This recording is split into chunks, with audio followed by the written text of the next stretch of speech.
Hello everyone, आप सबको मेरा नमस्ते and I hope all of you are doing well. आज मैं आप सबको वाल्मीकि रामायण के बालकांड के चतुसप्ततम अर्थात 74वें सर्ग को और आगे के कुछ सर्ग को पढ़कर सुनाने वाली हूँ। पिछले सर्ग में हमने श्री राम के विवाह के प्रसंग को जाना। इस सर्ग में हम जानने वाले हैं कि विश्वामित्र का अपने आश्रम को प्रस्थान, राजा जनक का कन्याओं को भारी दहेज देकर राजा दशरथ आदि को विदा करना, मार्ग में शुभाशुभ शकुन और परशुराम जी का आगमन। तो स्टार्ट करने से पहले मैं विष्णु सहस्त्र नाम के अगले श्लोक को पढ़ना चाहूंगी।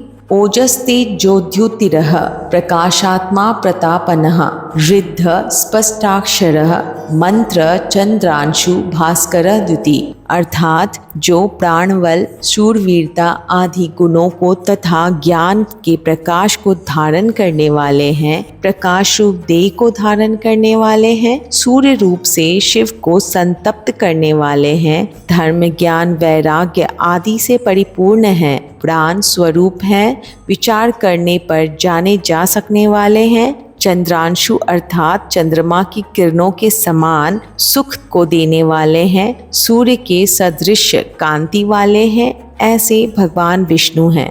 तो स्टार्ट करते हैं चतुसप्ततम सर्ग। तदंतर जब रात बीती और सवेरा हुआ, तब महामुनि विश्वामित्र राजा जनक और महाराज दशरथ दोनों राजाओं से पूछकर उनकी स्वीकृति ले उत्तर पर्वत पर, हिमालय की शाखा भूत पर्वत पर, जहाँ कौशिकी के तट पर उनका आश्रम था, वहाँ चले गए। विश्वामित्र के चले जाने पर महाराज दशरथ भी विदेहराज मिथिला नरेश से अनुमति ले शीघ्र अपनी पुरी अयोध्या को जाने के लिए तैयार हो गए। उस समय विदेहराज जनक ने अपनी कन्याओं के निमित्त बहुत अधिक धन दिया। उन मिथिला नरेश ने कई लाख गौएं, कितनी ही अच्छी अच्छी कालीनें तथा करोड़ों की संख्या में रेशमी और सूती वस्त्र दिए। भांति भांति के गहनों से सजे हुए बहुत से दिव्य हाथी, घोड़े, रथ और पैदल सैनिक भेंट किए। अपनी पुत्रियों के लिए सहेली के रूप में उन्होंने 100 कन्याएं तथा उत्तम दास दासियां अर्पित की। इन सब के अतिरिक्त राजा ने उन सब के लिए 1 करोड़ स्वर्ण मुद्रा, रजत मुद्रा, मोती तथा मूंगे भी दिए। इस प्रकार मिथिलापति राजा जनक ने बड़े हर्ष के साथ उत्तमोत्तम कन्याधन दिया। इस प्रकार की वस्तुएं देकर महाराज दशरथ की आज्ञा से वह पुनः मिथिला नगर के भीतर अपनी महल में लौट आए। उधर अयोध्या नरेश राजा दशरथ भी संपूर्ण महर्षियों को आगे करके अपने महात्मा पुत्रों, सैनिकों तथा सेवकों के साथ अपनी राजधानी की ओर प्रस्थित हुए। उस समय ऋषि समूह तथा श्री रामचंद्र जी के साथ यात्रा करते हुए पुरुष सिंह महाराज दशरथ के चारों ओर भयंकर बोली बोलने वाले पक्षी चहचहाने लगे और भूमि पर विचरने वाले समस्त मृग उन्हें दाहिने रख कर जाने लगे। उन सब को देखकर राज सिंह दशरथ ने वशिष्ठ जी से पूछा, मुनिवर, एक ओर तो ये भयंकर पक्षी घोर शब्द कर रहे हैं और दूसरी ओर ये मृग हमें दाहिनी ओर करके जा रहे हैं। यह शुभ और अशुभ 2 प्रकार का शकुन कैसा? यह मेरे हृदय को कंपित किए देता है। मेरा मन विषाद में डूबा जाता है। राजा दशरथ का यह वचन सुनकर महर्षि वशिष्ठ ने मधुर वाणी में कहा, राजन, इस शकुन का जो फल है उसे सुनिए। आकाश में पक्षियों के मुख से जो बात निकल रही है वह बताती है कि इस समय कोई घोर भय उपस्थित होने वाला है, परंतु हमें दाहिने रख कर जाने वाले ये मृग उस भय को शांत हो जाने की सूचना दे रहे हैं। इसलिए आप यह चिंता छोड़िए। इन लोगों की इस प्रकार की बातें हो रही थी कि वहां बड़े जोरों की आंधी उठी और वह सारी पृथ्वी को कंपाती हुई बड़े बड़े वृक्षों को धराशाही करने लगी। सूर्य अंधकार से आच्छन्न हो गए, किसी को दिशाओं का भान न रहा। धूल से ढक जाने के कारण वह सारी सेना मूर्छित सी हो गई। उस समय केवल वशिष्ठ मुनि, अन्यान्य ऋषियों तथा पुत्रों सहित राजा दशरथ को ही चेत रह गया था। शेष सभी लोग अचेत हो गए। उस घोर अंधकार में राजा की वह सेना धूल से आच्छादित सी हो गई थी। उस समय राजा दशरथ ने देखा क्षत्रिय राजाओं का मान मर्दन करने वाले भृगुकुल नंदन जमदग्नि कुमार परशुराम सामने से आ रहे हैं। वे बड़े भयानक से दिखाई देते थे। उन्होंने मस्तक पर बड़ी बड़ी जटाएं धारण कर रखी थी। वे कैलाश के समान दुर्जय और कालाग्नि के समान दुस्सह प्रतीत होते थे। तेजो मंडल द्वारा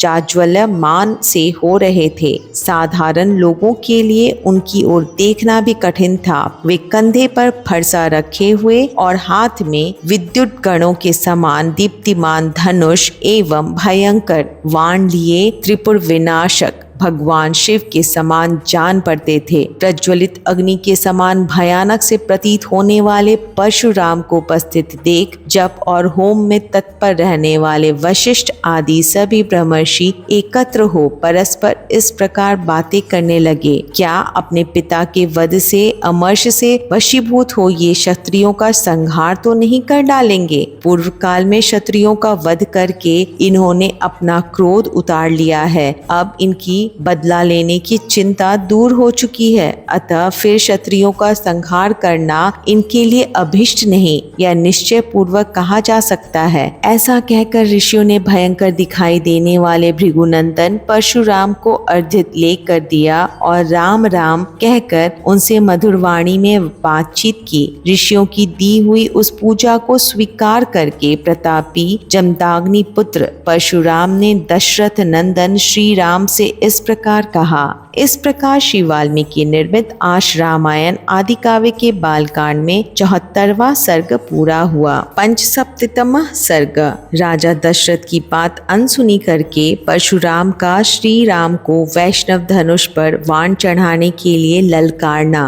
दशरथ नंदन श्री राम, वीर, सुना जाता है कि तुम्हारा पराक्रम अद्भुत है। तुम्हारे द्वारा शिव धनुष के तोड़े जाने का सारा समाचार भी मेरे कानों में पड़ चुका है। उस धनुष का तोड़ना अद्भुत और अचिंत्य है। उसके टूटने की बात सुनकर मैं एक दूसरा उत्तम धनुष लेकर आया हूँ। यह है जमदाग्नि कुमार परशुराम का भयंकर और विशाल धनुष। तुम इसे खींचकर इसके ऊपर वाण चढ़ा दो और अपना बल दिखाओ। इस धनुष के चढ़ाने में भी तुम्हारा बल कैसा है, यह देखकर मैं तुम्हें ऐसा द्वंद्व युद्ध प्रदान करूंगा जो तुम्हारे पराक्रम के लिए स्पृहणीय होगा। परशुराम जी का यह वचन सुनकर उस समय राजा दशरथ के मुख पर विषाद छा गया। वे दीन भाव से हाथ जोड़कर बोले, ब्राह्मण, आप स्वाध्याय और व्रत से शोभा पाने वाले भृगुवंशी ब्राह्मणों के कुल में उत्पन्न हुए हैं और स्वयं भी महातपस्वी और ब्रह्मज्ञानी हैं। क्षत्रियों पर अपना रोष प्रकट करके अब शांत हो चुके हैं। इसलिए मेरे बालक पुत्रों को आप अभयदान देने की कृपा करें, क्योंकि आपने इंद्र के समीप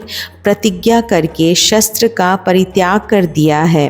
इस तरह आप धर्म में तत्पर हो कश्यप जी को पृथ्वी का दान करके वन में आकर महेंद्र पर्वत पर आश्रम बनाकर रहते हैं। महामुनि, इस प्रकार शस्त्र त्याग की प्रतिज्ञा करके भी आप मेरा सर्वनाश करने के लिए कैसे आ गए? यदि कहें मेरा रोष तो केवल राम पर है, तो एकमात्र राम के मारे जाने पर ही हम सब लोग अपने जीवन का परित्याग कर देंगे। राजा दशरथ इस प्रकार कहते ही रह गए, परंतु प्रतापी परशुराम ने उनके उन वचनों की अवहेलना करके राम से ही बातचीत जारी रखी। वे बोले, रघुनंदन, ये दो धनुष सबसे श्रेष्ठ और दिव्य थे। सारा संसार इन्हें सम्मान की दृष्टि से देखता था। साक्षात विश्वकर्मा ने इन्हें बनाया था। ये बड़े प्रबल और दृढ़ थे। नरश्रेष्ठ, इनमें से एक को देवताओं ने त्रिपुरासुर के युद्ध करने के लिए भगवान शंकर को दे दिया था।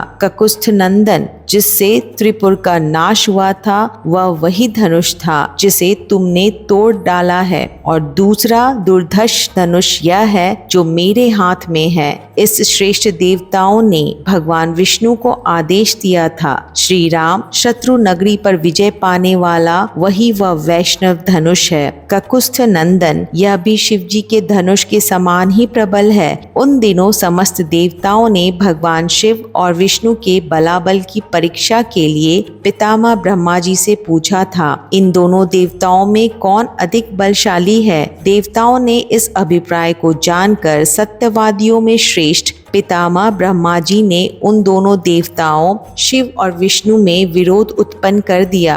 विरोध पैदा होने पर एक दूसरे को जीतने की इच्छा वाले शिव और विष्णु में बड़ा भारी युद्ध हुआ, जो रोंगटे खड़े कर देने वाला था। उस समय भगवान विष्णु ने हुंकार मात्र से शिव जी के भयंकर बलशाली धनुष को शिथिल तथा त्रिनेत्रधारी महादेव जी को भी स्तंभित कर दिया। तब ऋषि समूहों तथा चरणों सहित देवताओं ने आकर उन दोनों श्रेष्ठ देवताओं की शांति के लिए याचना की। फिर वे दोनों वहां शांत हो गए। भगवान विष्णु के पराक्रम से शिव जी के उस धनुष को शिथिल हुआ देख ऋषियों सहित देवताओं ने भगवान विष्णु को श्रेष्ठ माना। तदंतर कुपित हुए महायशस्वी रुद्र ने बाण सहित अपना धनुष विदेह देश के राजर्षि देवरात के हाथ में दे दिया। श्री राम शत्रु नगरी पर विजय पाने वाले इस वैष्णव धनुष को भगवान विष्णु ने भृगुवंशी ऋचिक मुनि को उत्तम धरोहर के रूप में दिया था। फिर महातेजस्वी ऋचिक ने प्रतिकार यानी प्रतिशोध की भावना से रहित अपने पुत्र एवं मेरे पिता महात्मा जमदाग्नि के अधिकार में यह दिव्य धनुष दे दिया। तपोबल से संपन्न मेरे पिता जमदाग्नि अस्त्र शस्त्रों का परित्याग करके जब ध्यानस्थ होकर बैठे थे, उस समय प्राकृत बुद्धि का आश्रय लेने वाले कृतवीर्य कुमार अर्जुन ने उनको मार डाला। पिता के इस अत्यंत भयंकर वध का, जो उनके योग्य नहीं था, समाचार सुनकर मैंने रोष पूर्वक बारंबार उत्पन्न हुए क्षत्रियों का अनेक बार संहार किया। श्री राम फिर सारी पृथ्वी का अधिकार करके मैंने एक यज्ञ किया और यज्ञ के समाप्त होने पर पुण्य कर्मा महात्मा कश्यप को दक्षिणा रूप से यह सारी पृथ्वी दे डाली। पृथ्वी का दान करके मैं महेंद्र पर्वत पर रहने लगा और यहाँ तपस्या करके तपोबल से संपन्न हुआ। वहाँ से शिव जी के धनुष के तोड़े जाने का समाचार सुनकर मैं शीघ्रता पूर्वक यहाँ आया हूँ। श्री राम, इस प्रकार यह महान वैष्णव धनुष मेरे पिता पितामहों के अधिकार में रहता चला आया है। अब तुम क्षत्रिय धर्म को सामने रखकर यह उत्तम धनुष हाथ में लो और इस श्रेष्ठ धनुष पर एक ऐसा बाण चढ़ाओ जो शत्रु नगरी पर विजय पाने में समर्थ हो। यदि तुम ऐसा कर सके तो मैं तुम्हें द्वंद्व युद्ध का अवसर दूंगा। इस प्रकार श्री वाल्मीकि निर्मित आज रामायण आदि काव्य के बाल कांड में 75वां सर्ग पूरा हुआ। शतसप्ततम सर्ग यानी 76वां सर्ग। श्री राम का वैष्णव धनुष चढ़ाकर अमोघ बाण के द्वारा परशुराम के प्राप्त पुण्य लोकों का नाश करना तथा परशुराम का महेंद्र पर्वत को लौट जाना। दशरथ नंदन श्री रामचंद्र जी अपने पिता के गौरव का ध्यान रखकर संकोचवश वहां कुछ बोल नहीं रहे थे, परंतु जमदाग्नि कुमार परशुराम की उपर्युक्त बात सुनकर उस समय वे मौन न रह सके। उन्होंने परशुराम जी से कहा, भृगुनंदन ब्राह्मण, आपने पिता के ऋण से उर्ऋण होने की, पिता को मारने वाले का वध करके वैर का बदला चुकाने की भावना लेकर जो क्षत्रिय संहार रूपी कर्म किया है उसे मैंने सुना है और हम लोग आपके उस कर्म का अनुमोदन भी करते हैं, क्योंकि वीर पुरुष वैर का प्रतिशोध लेते ही हैं। भार्गव, मैं क्षत्रिय धर्म से युक्त हूँ, इसलिए आप ब्राह्मण देवता के समक्ष विनीत रहकर कुछ बोल नहीं रहा हूँ, तो भी आप मुझे पराक्रमहीन और असमर्थ सा मानकर मेरा तिरस्कार कर रहे हैं। अच्छा, अब मेरा तेज और पराक्रम देखिए। ऐसा कहकर शीघ्र पराक्रम करने वाले श्री रामचंद्र जी ने कुपित हो परशुराम जी के हाथ से वह उत्तम धनुष और बाण ले लिया, साथ ही उनसे अपनी वैष्णवी शक्ति को भी वापस ले लिया। उस धनुष को चढ़ाकर श्री राम ने उसकी प्रत्यंचा पर बाण रखा। फिर कुपित होकर उन्होंने जमदाग्नि कुमार परशुराम जी से इस प्रकार कहा, भृगुनंदन राम, आप ब्राह्मण होने के नाते मेरे पूज्य हैं तथा विश्वामित्र जी के साथ भी आपका संबंध है। इन सब कारणों से मैं इस प्राण संहारक बाण को आपके शरीर पर नहीं छोड़ सकता। राम, मेरा विचार है कि आपको जो सर्वत्र शीघ्रता पूर्वक आने जाने की शक्ति प्राप्त हुई है उसे अथवा आपने अपने तपोबल से जिन अनुपम पुण्य लोकों को प्राप्त किया है उन्हीं को नष्ट कर डालूं, क्योंकि अपने पराक्रम से विपक्षी के बल के घमंड को चूर कर देने वाला यह दिव्य वैष्णव बाण जो शत्रुओं की नगरी पर विजय दिलाने वाला है कभी निष्फल नहीं जाता। उस समय उस उत्तम धनुष और बाण को धारण करके खड़े वे श्री रामचंद्र जी को देखने के लिए संपूर्ण देवता और ऋषि ब्रह्मा जी को आगे करके वहां एकत्र हो गए। गंधर्व, अप्सराएं, सिद्ध, चारण, किन्नर, यक्ष, राक्षस और नाग भी उस अत्यंत अद्भुत दृश्य को देखने के लिए वहां आ पहुंचे। जब श्री रामचंद्र जी ने उस श्रेष्ठ धनुष को हाथ में ले लिया उस समय सब लोग आश्चर्य में जड़वत हो गए। परशुराम जी का वैष्णव तेज निकलकर श्री रामचंद्र जी में मिल गया, इसलिए वीरहीन हुए जमदाग्नि कुमार राम ने दशरथ नंदन श्री राम की ओर देखा। तेज निकल जाने से वीरहीन हो जाने के कारण जड़वत बने हुए जमदाग्नि कुमार परशुराम ने कमल नयन श्री राम से धीरे धीरे कहा, रघुनंदन, पूर्व काल में मैंने कश्यप जी को जब यह पृथ्वी दान की थी तब उन्होंने मुझसे कहा था कि तुम्हें मेरे राज्य में नहीं रहना चाहिए। ककुस्थकुल नंदन, तभी से अपने गुरु कश्यप जी की इस आज्ञा का पालन करता हुआ मैं कभी रात में पृथ्वी में निवास नहीं करता हूँ, क्योंकि यह बात सर्वविदित है कि मैंने कश्यप के सामने रात को पृथ्वी पर न रहने की प्रतिज्ञा कर रखी है। इसलिए वीर राघव, आप मेरी इस गमन शक्ति को नष्ट न करें। मैं मन के समान वेग से अभी महेंद्र नामक श्रेष्ठ पर्वत पर चला जाऊंगा, परंतु श्री राम, मैंने अपनी तपस्या से जिन अनुपम लोकों पर विजय पाई है उन्हीं को आप इस श्रेष्ठ बाण से नष्ट कर दें। अब इसमें विलंब नहीं होना चाहिए। शत्रुओं को संताप देने वाले वीर, आपने जो इस धनुष को चढ़ा रखा है इससे मुझे निश्चित रूप से ज्ञात हो गया कि आप मधु दैत्य को मारने वाले अविनाशी देवेश्वर विष्णु हैं। आपका कल्याण हो। ये सब देवता एकत्र होकर आपकी ओर देख रहे हैं। आपके कर्म अनुपम हैं। युद्ध में आपका सामना करने वाला कोई नहीं। ककुस्थ कुलभूषण, आपके सामने जो मेरी असमर्थता प्रकट हुई यह मेरे लिए लज्जाजनक नहीं हो सकती, क्योंकि आप त्रिलोकीनाथ श्री हरि ने मुझे पराजित किया है। उत्तम व्रत का पालन करने वाले श्री राम, अब आप अपना अनुपम बाण छोड़िए। इसके छूटने के बाद ही मैं श्रेष्ठ महेंद्र पर्वत पर जाऊंगा। जमदाग्नि नंदन परशुराम के ऐसा कहने पर प्रतापी दशरथ नंदन श्रीमान रामचंद्र जी ने वह उत्तम बाण छोड़ दिया। अपनी तपस्या द्वारा उपार्जित किए हुए पुण्य लोकों की श्री रामचंद्र जी ने चलाए हुए उन बाण को नष्ट हुआ देख परशुराम जी शीघ्र ही उत्तम महेंद्र पर्वत पर चले गए। उनके जाते ही समस्त दिशाओं तथा उप दिशाओं का अंधकार दूर हो गया। उस समय ऋषियों सहित देवता उत्तम आयुधधारी श्री राम की भूरी भूरी प्रशंसा करने लगे। तदंतर दशरथ नंदन श्री राम ने जमदाग्नि कुमार परशुराम का पूजन किया। उनसे पूजित हो प्रभावशाली परशुराम दशरथ कुमार श्री राम की परिक्रमा करके अपने स्थान को चले गए। इस प्रकार श्री वाल्मीकि निर्मित आश रामायण आदि काव्य के बालकांड में 76वां सर्ग पूरा हुआ। 77वां सर्ग यानी 77वां सर्ग राजा दशरथ का पुत्रों और वधुओं के साथ अयोध्या में प्रवेश। शत्रुघ्न सहित भरत का मामा के यहाँ जाना। श्री राम के वर्ताव से सबका संतोष तथा सीता और श्री राम का पारस्परिक प्रेम। जमदाग्नि कुमार परशुराम जी के चले जाने पर महायशस्वी दशरथ नंदन श्री राम ने शांतचित होकर अपार शक्तिशाली वरुण के हाथ में वह धनुष दे दिया।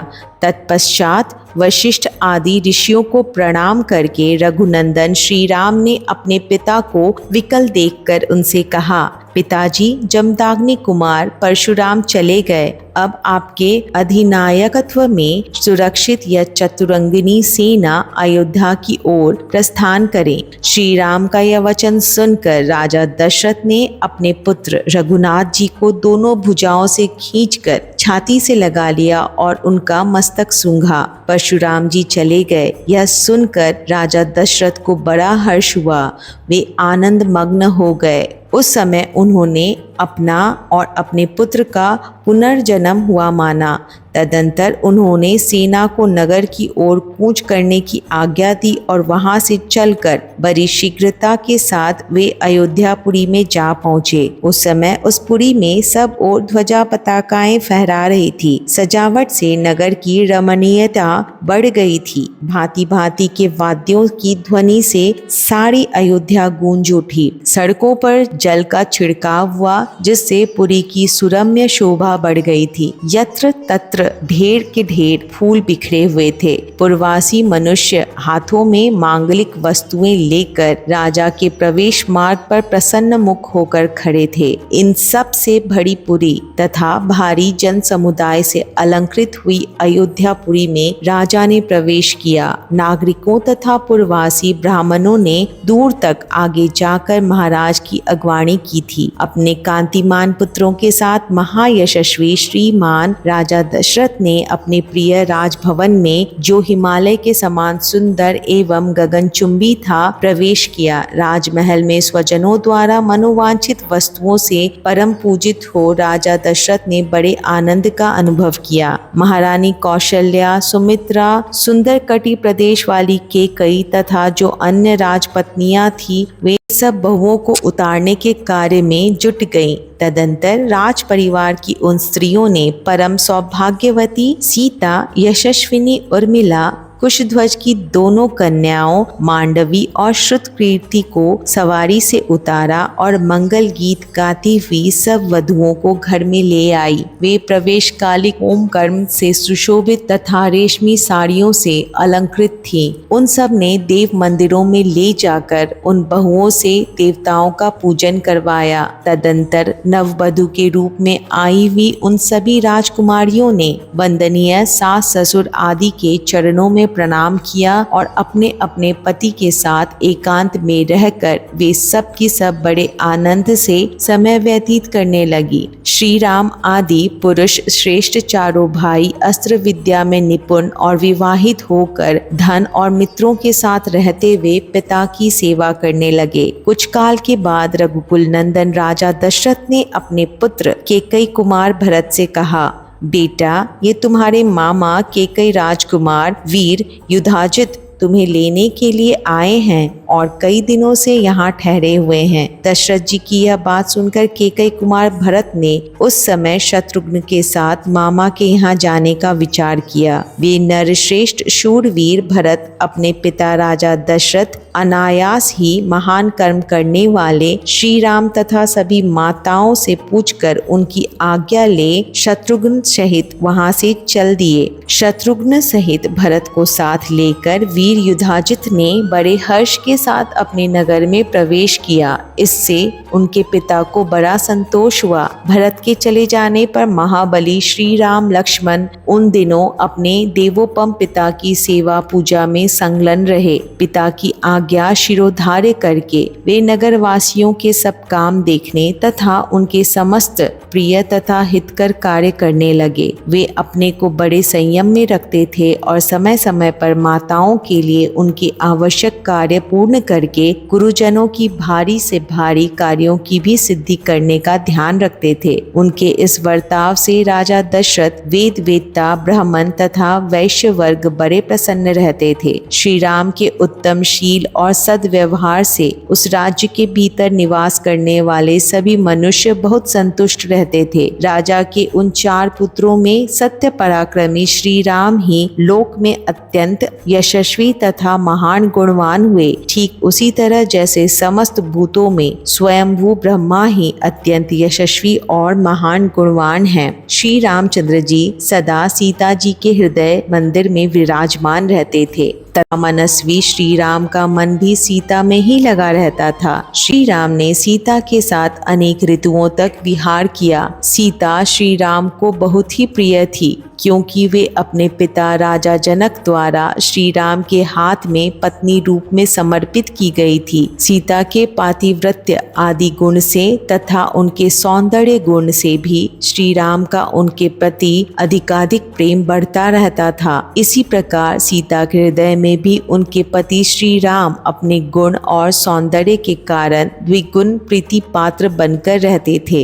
जनक नंदिनी मिथिलेश कुमारी सीता श्री राम के हार्दिक अभिप्राय को भी अपने हृदय से ही और अधिक रूप से जान लेती थी और स्पष्ट रूप से बता भी देती थी। वे रूप में देवांगनाओं के समान थी और मूर्तिमती लक्ष्मी सी प्रतीत होती थी। श्रेष्ठ राजकुमारी सीता श्री राम की ही कामना रखती थी और श्री राम भी एकमात्र उन्हीं को चाहते थे। जैसे लक्ष्मी के साथ देवेश्वर भगवान विष्णु की शोभा होती है, उसी प्रकार उन सीता देवी के साथ राजर्षि दशरथ कुमार श्री राम परम प्रसन्न रहकर बड़ी शोभा पाने लगे। इस प्रकार श्री वाल्मीकि रामायण आदि काव्य के बाल कांड में 77वां सर्ग पूरा हुआ।